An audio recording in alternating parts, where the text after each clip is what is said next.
ambiance, émotion, suspense. Alors, retrouvez tout ceci sur InfoSport.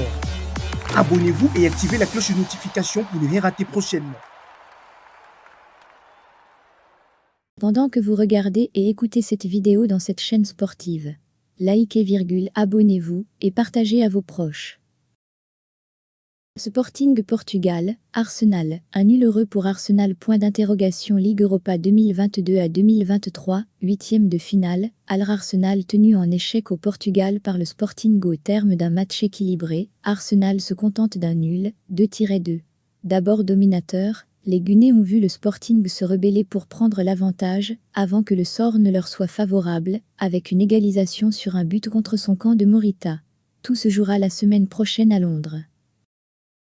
Arsenal éliminé en huitième de finale de la Ligue Europa, 5-3 au tir au but, jeudi après une confrontation extrêmement serrée à l'aller comme au retour, 2-2, 1-1 point repêché après leur troisième place, dans la poule de Marseille en Ligue des Champions. Les Portugais ont sans doute été les plus réalistes, et les Gunners vont maintenant se concentrer sur la course au titre en Premier League, dont ils sont les leaders.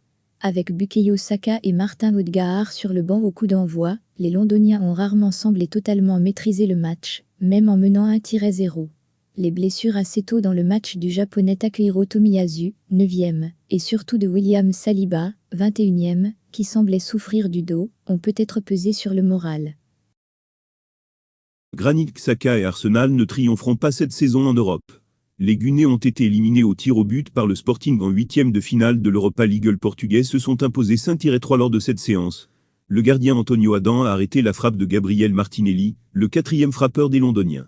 Avant cette parade décisive, Adam avait réussi deux véritables miracles, dans les derniers instants des prolongations. Après le nul 2-2 à Lisbonne, Arsenal pensait avoir fait le plus dur, avec l'ouverture du score de Granit Xhaka à la 19e.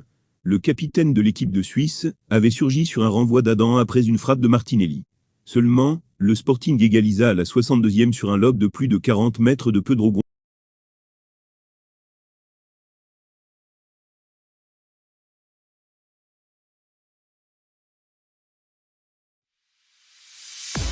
Ambiance, émotion, suspense. Alors, retrouvez tout ceci sur InfoSport. Abonnez-vous et activez la cloche de notification pour ne rien rater prochainement.